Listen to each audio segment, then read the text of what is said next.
Rush Hour came out the same year I was born. This shit is crazy. But what's even wilder is how far we've come as a society when it comes to portraying minorities in films. Gone are the days of blackface and yellowface performances. Now we have media that actually treats minorities as real people with personalities, challenges, and depth. It's not entirely 100% there, but it is a step in the right direction. Instead of reducing cultures to tired stereotypes, today's media celebrates diversity while making it clear that a character's identity isn't the only thing that defines them. What does any of that have to do with Rush Hour? Well, everything. I just realized I look more like a Tekken character than I do any bit of Rush Hour in this, I guess. God, it's cold in here. Rush Hour leans heavily on stereotypes from both Black and Asian cultures, but somehow it works. And in a weird way, you could argue that Rush Hour helped pave the way for modern media that showcases Black and Asian actors together. But to truly appreciate that, we have to look at what led up to Rush Hour's conception. Before Rush Hour, Black and Asian characters rarely shared the screen in Hollywood, and when they did, their interactions were often limited, stereotypical, or outright adversatile. However, through brief moments in film, martial arts, and music, these two cultures somehow intersected, forming strong bonds in some cases and reinforcing racial tropes in others. One of the biggest influences on Black communities' interest in Asian cultures was the rise of Bruce Lee in the 1970s. His films carried themes of strength, resilience, and fighting back against oppression, ideas that resonated deeply with Black audiences, especially during the ongoing civil rights movements of the 1960s and 1970s. Martial arts became a staple in Black communities, influencing everything from hip-hop culture to blaxploitation films. Moving into the 1980s and 1990s,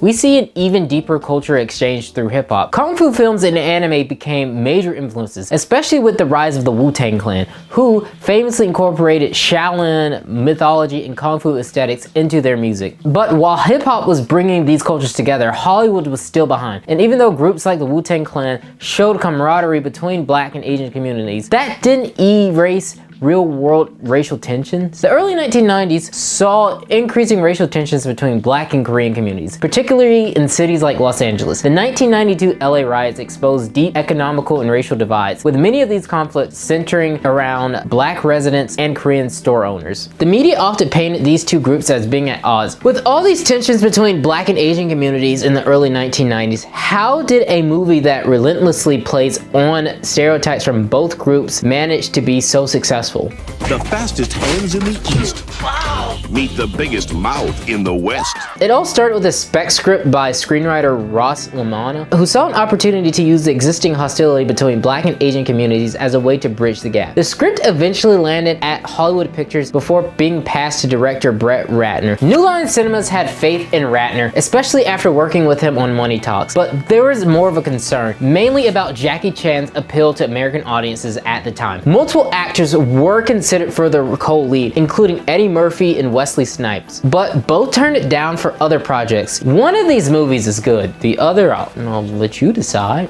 Eventually, Chris Tucker was cast alongside Jackie Chan, with the studio believing that the two could carry the buddy cop formula and stand as equals. Oh, when you walk by every night. The film's humor and chemistry weren't built on mean-spirited or degrading jokes, but rather on light-handed banter, culture shock, and physical comedy. The dynamic reflects how a lot of male friendships work in real life. You're busting balls, you're making jokes that don't actually mean anything harmful. On the surface, it might not seem healthy, but for many guys, myself included, that's just how they connect and cope. My friend's Black, and this is how he walks, even though his leg is okay.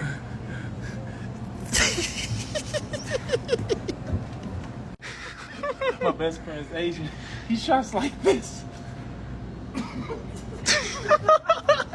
Even with these struggles, Rush Hour 1 was eventually released. This film kicks off the way every action movie in the 1990s did, with a cold open and smog-filled cityscape. It's the last day of British rule over Hong Kong, and we're introduced to Jackie Chan's character, Inspector Lee, leading the Royal Hong Kong Police in pursuit of Sang, the right-hand man of crime lord Junto. The chase didn't go as planned, and Sang gets away. However, Lee does manage to recover several stolen Chinese cultural treasures that Junto has taken. This is going to be a game of can I pronounce their name correctly or not. I'm not sure, but you'll find out. Cue to a farewell party for Chinese consul Solon Han and British police commander Thomas Griffin. Han and his daughters Soo Young are leaving for Los Angeles, a move she's not happy about. To her, Lee isn't just a bodyguard, he is her trusted friend, which is very sweet. We're then introduced to Chris Tucker's character, LAPD Detective James Carter, in a scene that immediately establishes him as an over-the-top personality. Carter is undercover, picking up C4 from an arms dealer. Things inevitably go sideways. Cops show up, Carter gets held at gunpoint, and in classic fashion, he talks his way out of it without blowing his cover. But of course, everything spirals into chaos. A cop gets shot, the seller is arrested, a car explodes, and Carter somehow finds time to dance. The movie's pacing feels intentionally fast, designed to keep audience engaged. It's lighthearted, funny, and easygoing, which makes all the more effective when the story starts introducing heavier elements. Back in LA, Soo Young is on her way to the school,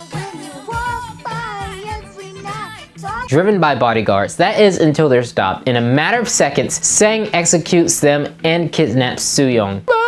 Every night, talking sweet and looking fine, I get kinda hectic inside. Counsel Han, who's now in Los Angeles, is brought to the FBI, who assure that they'll get his daughter back. But Han insists on bringing in Lee to help with the case. The FBI, not wanting a foreign officer interfering, reaches out to the LAPD and asks for someone to essentially babysit Lee and keep him busy with empty leads so he can stay out of their way. We cut to Carter at the LAPD headquarters, hyping himself up as a hero after the botched undercover sting. But despite his confidence, nobody wants to work with him. He's too difficult, too reckless, and frankly too annoying. As punishment, his boss assigns him to a case, except it's not actually a case. His job is to keep Lee distracted and away from the investigation. Of course, Carter doesn't know this. He thinks he's been given an important assignment, and his ego inflates instantly. When he finally realizes he's just been given a glorified babysitting duty, he's pissed, but he can't back out because his boss threatens to suspend him. This whole setup reflects a common reality that many minorities have faced when working in a predominantly white space. The seen but not heard mindset. Carter, he is a highly skilled detective, is being used as a pawn and not being taken seriously, a theme that subtly runs throughout the entire film. Lee arrives in America where Carter picks him up, and their partnership goes off to a terrible start. Carter assumes Lee doesn't speak English, reinforces an ignorant stereotype. This leads to one of the most iconic lines in the franchise. Do you understand the words that are coming out of my mouth? The movie's key theme starts to emerge: stereotypes, misunderstandings, and ultimately brotherhood. Carter underestimates Lee. Lee quietly observes Carter's arrogance, and despite their differences, their chemistry is undeniable. I don't know why the script said it like that. It makes it sound like they're not dating, but it does make it sound like if they are dating, good for them. They drive around until they end up in Chinatown. Carter tracks down an old perp and squeezes some information out of him. Meanwhile, Lee slips away from him, forcing Carter to chase after him. He spots Lee on a tour bus, pulls a gun on him, and right away we see like that classic buddy cop dynamic forming. While Carter is distracted, Lee escapes again and Carter is forced to chase after him once again. Eventually, they get stopped by the police, where Lee casually reveals he speaks perfect English. Frustration boil over. Carter and Lee bicker about everything, even something as small as which radio station to listen to. Carter speaks, for lack of a better term, in Ebonics, and Lee doesn't understand. The film leans into cultural gaps between the two. Carter's fast-talking American swagger versus Lee's disciplined, straightforward approach. Their next stop, a nightclub owned by Carter's cousin. Carter, not wanting Lee to get suspicious of his friendly connection, tells him to wait outside. The second Lee leaves, Carter dishes the tough cop act and casually greets everyone inside like family. It's a running gag that despite being a cop, Carter seems to know everyone in the underworld. Outside, Lee unknowingly offends a group of patrons by mimicking Carter's language, dropping the N-word without understanding its meaning. What's up, my nigga?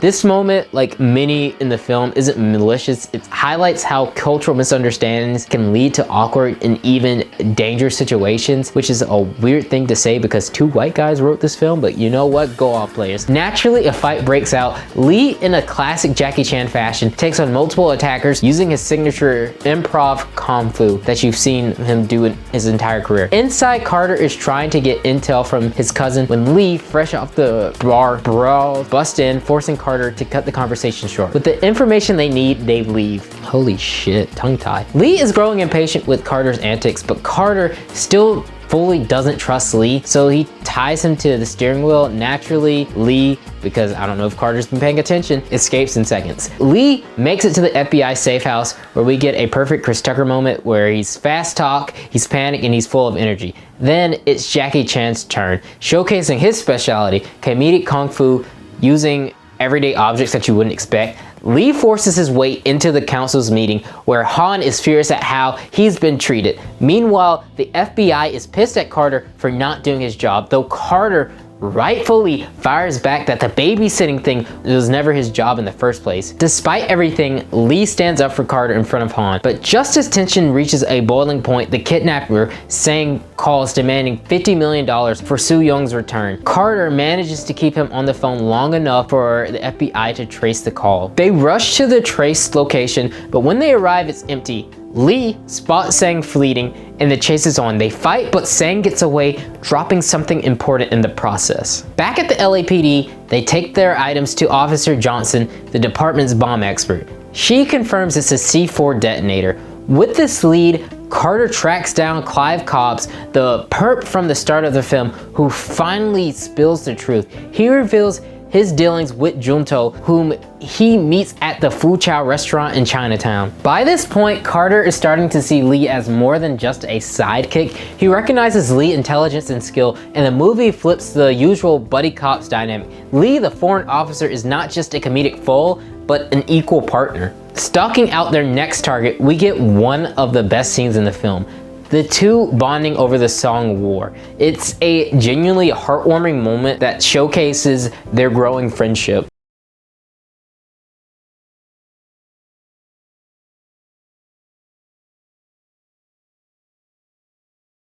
Holy shit, it's cold. It is cold. His fur coat did nothing. Carter is in awe of Lee's martial arts skills, a nod to black admiration for Asian fighting styles. Lee, in turn, learns to loosen up. Carter teaches him how to dance and embrace American pop culture. Sang calls Han, telling him to meet in Chinatown. Time is running out. Busting like the LAPD.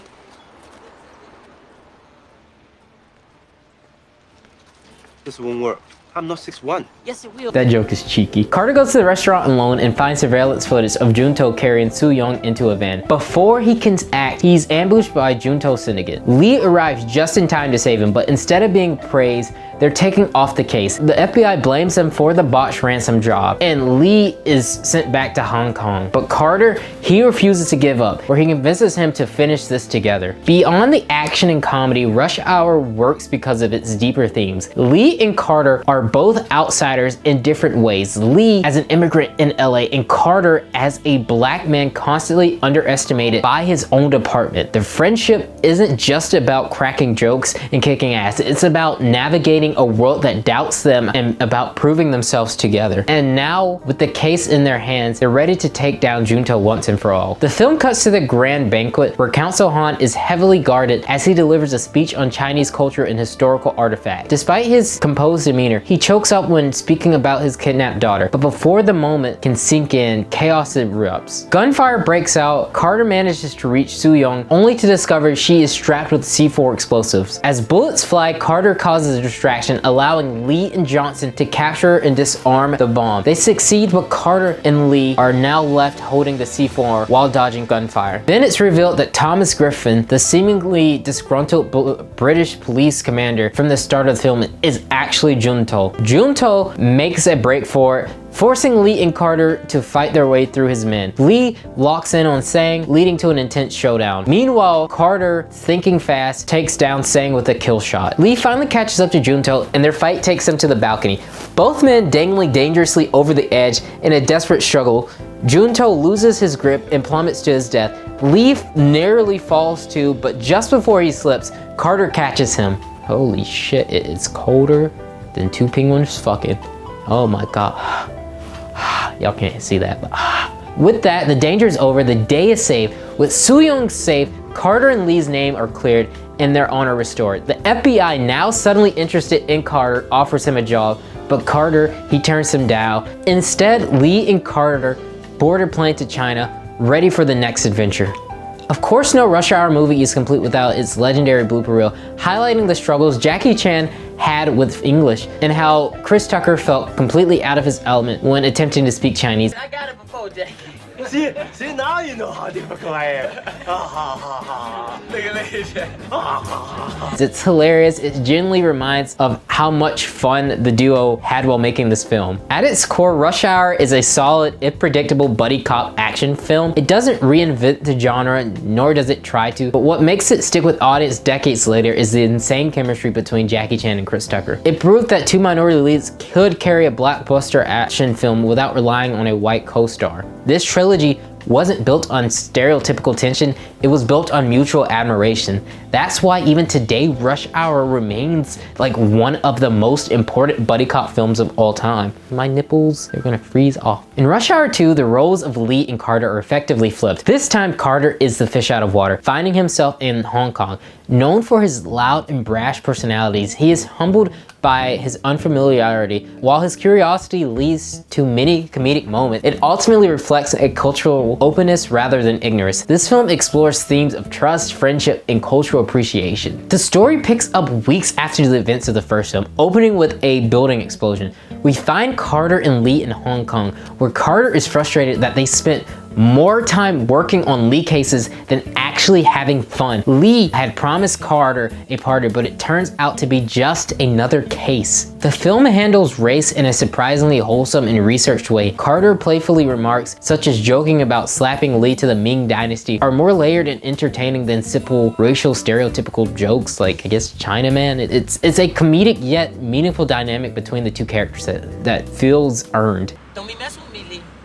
I will slap you so hard you end up in the Ming Dynasty. I mean it, man. I'll bitch slap you back to Bangkok. At one point, Carter takes the stage to sing a Michael Jackson song despite Lee's warning to keep a low profile. This moment could even be seen as a meta joke, acknowledging the friendship between Lee and Carter as well as the real life friendship between Chris Tucker and Michael Jackson. The plot quickly shifts when Lee reveals they're in a gangster bar and warns Carter to tread lightly. Carter, of course, makes a scene and the two rush after a suspect, leading to an action sequence where they nearly escape death. Lee's main concern is Ricky Tan, now a member of the Triads and the former partner of Lee's father. Ricky seems to be tied to the bombings that killed two undercover US custom agents. Lee tries to make it up to Carter by taking him to a massage parlor, but it's exactly what it looks like. Some men die of thirst while other men drown, and it's not fair. In the parlor, Lee spots the suspect and Carter underestimates the power of Ricky Tran, who sees Carter as a joke. Lee ends up saving Carter from a dangerous situation as they fight off Ricky's bodyguards. Even with some of the dated and weirdly charming racial humor, is a standout sequence. No wonder you mad. After the fight, Carter and Lee are kidnapped and left naked in the middle of a freeway. As they argue about their predicament, Lee reflects on how he has never had downtime. At the Hong Kong police station, the FBI reveals that the two American victims weren't just translators, but actually custom agents. Because the deaths occurred on US Embassy grounds, the case is now considered an American one. And the FBI instructs Lee and Carter to stay out of its way again. They claim Ricky is just bait in a larger scheme. While Carter explores, Lee believes he's lost him when he sees a room on fire, thinking it's Carter's office. However, the latter tracks down Ricky after the Hong Kong officials tell him to disregard the FBI's orders. Meanwhile, Carter finds himself at a yacht party hosted by Ricky. Distracted by an attractive woman, Carter tries his usual pickup lines. Though outdated, the dialogue is delivered with charm and there's no real malice in it. It's strange yet wholesome. I'm not gonna play games with you. I want you right now. I see me and you downstairs in one of those bathrooms in about 5 minutes. The woman reveals that the yacht Carter claims to own actually belonged to Steven Rand, a billionaire who owns half of Los Angeles. Eventually, Lee and Carter reunite. Do you understand the words that are coming out of my mouth?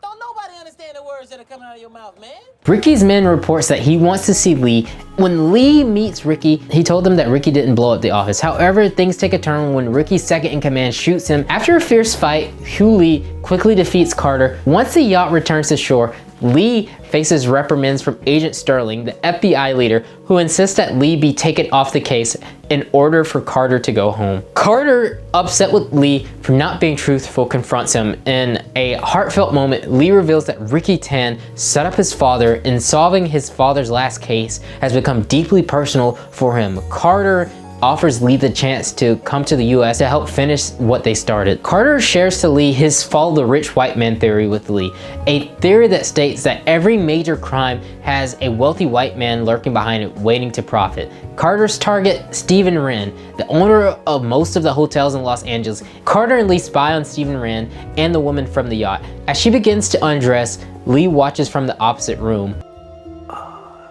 Slow down, baby. I wasn't aware of your game, Jackie. You go off, pimp. Suddenly, someone knocks at the woman's door, delivering a package. It's the same type of package that exploded in Lee's office earlier. The two rush to the potential bomb, only to discover it's full of money. The woman, Isabella, reveals that she's actually a Secret Service agent. She invites them to her hotel room, where the trio discuss a plot involving the Triads and Rain. They're trying to create the super bill, a counterfeit of the American dollar. Ricky Tan bought the last one, and they're already printed over 100 million. And a bit of a behind the scene trivia. During the film's production, over $1 trillion of counterfeit bills were created as props for the film. The money looked so real that some extras pocketed, only to be arrested later when the authorities found out. Isabella reveals that the only way to tell if money is fake is if it burns red ink. She then asks Lee and Carter to help track down where the counterfeit bills have been sent. They agree, unofficially working for the Secret Service. Carter says, "I'll never take a bullet for you, Lee." Meanwhile, Isabella calls someone to let them know that Lee and Carter are out of the Secret Service way. The duo soon arrives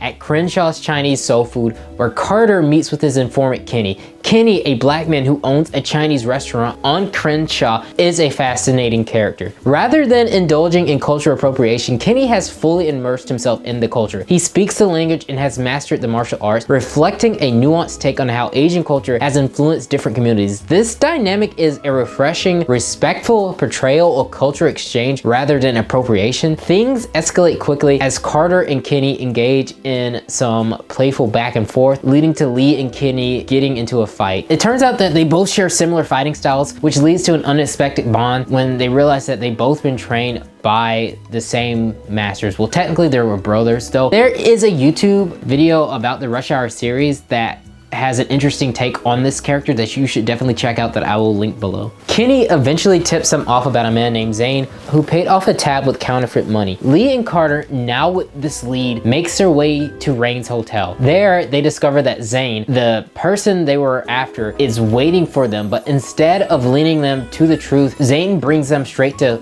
Hulu, who knocks them out and kidnaps them. I'll bitch slap you back to Africa. Which I know sounds terrible, but really, if you're with your close group of friends, this is just an average Tuesday. Tied up in the back of a truck, Lee and Carter managed a daring escape, crawling through a manhole and unexpectedly ending up in Las Vegas. In the final stretch of Rush Hour 2, Lee and Carter spot the Red Dragon Casino and suspect it's where the counterfeit money is being stored. Before diving into the action, they make a stop at a dress store for new suits. They return to the casino for Stephen Rain's grand opening. Rain boasts that his casino is where everyone is a winner, setting the stage for the next move. Isabella tasks Lee with locating the plates, and Carter offers to create a distraction. This scene highlights one of the film key's strength, playing to each actor's strength. Chris Tucker as Carter excels at being a loudmouth, using his charisma to draw attention and talk his way out of dangerous situations. Jackie Chan, on the other hand, is allowed to shine in his almost silent, extravagant action sequences. The real magic of these movies lies in the moments where their contrasting styles overlap, when Tucker gets a chance to dive into the action and Chan gets to show off his more comedic verbal chops. Things then take a dark turn when Lee gets captured and has a bomb shoved into his mouth. It's revealed to be a ruse, as Ricky Tent isn't actually dead. Ricky plans to finally get rid of Lee and Carter, but Isabella interrupts the plan. Lee has to run around with a bomb in his mouth, all while trying to reach the remote. The chaos intensifies when Isabella is shot by Hugh Lee. Lee manages to free himself from the bomb and goes after Ricky, who makes a beeline for Steven in his penthouse. Meanwhile, Carter is left to deal with Hugh Lee, who eventually meets her in as Carter Hand. Due to his unique brand of chaotic energy, he has pretty much Looney Tunes style energy and cartoon energy, but you know, go off, pimp. Ricky makes it to the penthouse, but Steven, seeing Ricky as a liability, tries to cut ties with him. Ricky is not willing to let go, kills Steven in a tense confrontation. Ricky tries to reason with Lee, but Lee isn't interested in hearing it. Carter steps in, trying to talk Lee down from killing Ricky. The situation escalates when Carter takes a bullet for Lee, allowing Lee to kick Ricky out of the penthouse window, sending him to his death. In a final showdown, Lee somehow survives, shows up with another bomb, only to be blown up in the ensuing chaos. Lee and Carter jump to safety, completing the case. In the aftermath, Lee and Isabella share a kiss while Carter and Lee decide to follow her to New York City. The film ends with a sense of resolution but leaves room for more adventures. While Rush Hour 2 might not surpass the first movie, it remains a charming, lighthearted sequel that you wouldn't mind rewatching. It won 3 Kids' Choice Awards, which is something. Damn! He ain't gonna be in Rush Hour 3. He wasn't lying. Real quick, if you haven't considered subscribing, hitting the bell for notification, and commenting, it helps keep everyone informed on when I upload again, and it's just an overall nice thing to do. Okay? Okay, please. Rush Hour 3 blends themes of family, loyalty, and cultural fusion, but it also carries the weight of time, with the noticeable aging of its stars Jackie Chan and Chris Tucker from the previous film. It's been about 6 years since Rush Hour 2 and 3. We find Lee protecting the Chinese ambassador Solo Han, while Carter has transitioned from his previous role to a traffic cop. The plot kicks off when the ambassador, addressing the world's criminal court in Los Angeles, gets shot after revealing that he knows the whereabouts of the elusive Prime Lord Shai Shin. Lee immediately pursues the sniper and Carter follows suit. In the midst of the chaos, Lee almost gets run over by Carter's car while Kenshi escapes. At the hospital where Ambassador Han survives, Carter, LAPD chief, warns him that his reckless nature might lead to bigger trouble. Enter Soo Young, the grown-up girl from the first film, who pleads with Lee and Carter to help her find the would-be killers. This scene leads them to Chinatown, where a dojo holds key information hidden in Soo Young's locker. This is where the chemistry between Lee and Carter shines. The film may not be as strong as predecessors, the comedic back and forth still brings a lot of heart to the story. After some comedic yet painful fight sequences at the dojo where a giant knocks him around who looks like 2 kids in a trench coat. That is what I just said. You just said what? I did not say what. I said you. That's what I'm asking you. And you is answering. Shut up! You! Yes? Not you, him! What's your name? Me. Yes, you! I am me. He's me. And I'm you. And I'm about to whoop your old ass. They learn that a group of armed men was searching for Soo Young's locker and plans to kill her and the ambassador. They barely make it back to the hospital in time to stop the assassins. Even though Chan and Tucker are a bit older, their dynamic still makes their sequence a joy to watch. The plot thickens as they uncover a French-speaking goon who directs them to their next location. It's here that the film introduces an interesting narrative twist. Carter and Lee's relationship has matured beyond the black guy and Asian guy dynamic. Paris serves as a neutral ground, becoming a place where both characters navigate the city equally, no longer define each other by race but by their bonds as brothers. It's also interesting because Carter and Lee both are fish out of waters in this movie instead of one or the other. They eventually infiltrate a high-class party in pursuit of Shai Shin, where Carter mistakenly thinks Lee is getting laid, but it's actually a trap to kill Lee. Lee's actually getting laid out. The mix-up between Carter's horniness and Lee's perpetual state of panic is a running gag. Still, the movie struggles with a lack of the effortless blend of comedy and action that defined its predecessors. It feels more like an uninspired action film. After being captured by mercenaries, Carter and Lee are brought to Kenshi, Lee's adopted brother, where Lee is forced to confront his past. Kenshi reveals that Lee's refusal to kill him comes from the fact that deep down, Lee still considers him family. However, Lee refuses to acknowledge his Carter as a brother, mirroring his rejection of Kenshi. Both Lee and Carter go their separate ways for a while, each dealing with their personal struggles. In a surprisingly wholesome moment, they both visit each other's favorite cultural food spots. Despite each other's differences, they've embedded each other's worlds into their own. While Carter is enjoying his meal, he spots Genevieve. Lee is then approached by a French ambassador, Rainer, who reveals that Shai Shin isn't just one person, it's a group of triad leaders. He also discloses that Genevieve was the Chinese ambassador's informant and urged Lee to find her before she's murdered. Carter is already backstage on a mission to find Genevieve, but he is getting distracted by his usual inappropriate antics, giving himself the alias of Bubbles, claiming he's in charge of of watching women without their tops on. It's pretty dated, but it's, I guess, part of the Carter's charm. Lee soon arrives at a bar, realizing that it is filled with triads and that both he and Genevieve are in grave danger. The film takes us to a tense moment during a stage performance where Carter and Lee devises a plan. Carter distracts the crowd while Lee turns off the lights. Some triads are already ready with guns, but Carter manages to reach Genevieve and protect her. The crowd, oblivious of the danger, thinks it's all part of the show. They flee to a taxi driven by the same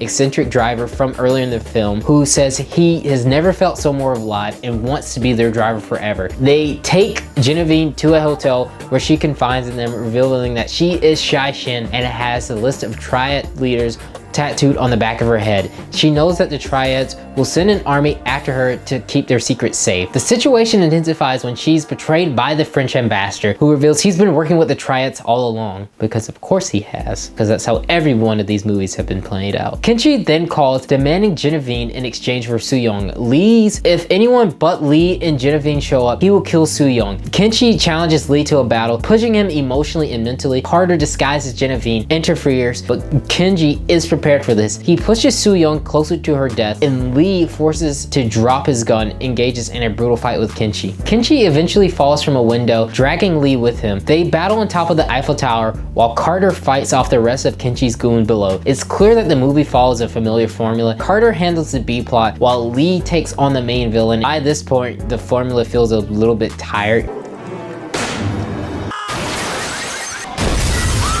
Kenshi meets his death, but the scene still offers some excitement. Just as Carter is about to rescue Soo-young, Jennifer, another antagonist, appears trying to kill her. But thanks to a convenient twist, Soo-young manages to save them, kicking her to her death. Lee and Carter reunite with Soo-young only to face more gunfire from Kenshi's remaining forces. After a narrow escape, Rainer appears with Genevieve at gunpoint, intending to frame Lee and Carter for her death. Just when all seems lost, George, quirky taxi driver reappears and saves them. In the final moments, the French police show up, punching Rainer before walking off to the tune of War's Lowrider. The film closes with a selection of wholesome bloopers, reminding us that despite the action chaos, the heart of Rush Hour's franchise has always been the bond between Lee and Carter, or more specifically, Jackie Chan and Chris Tucker. The movie may not be as good as the last two. It's extremely predictable, but I did enjoy it. It's like fast food. It makes you feel good in the moment, even though it doesn't really do much for your health. I feel a little sad though, as since this is the last one, it feels like saying goodbye to a group of friends. So give us Rush Hour 4 then. Now that we've covered all of the Rush Hour movies, let's talk about why the franchise still matters in today's cultural landscape. Rush Hour succeeded where many Black Asian leads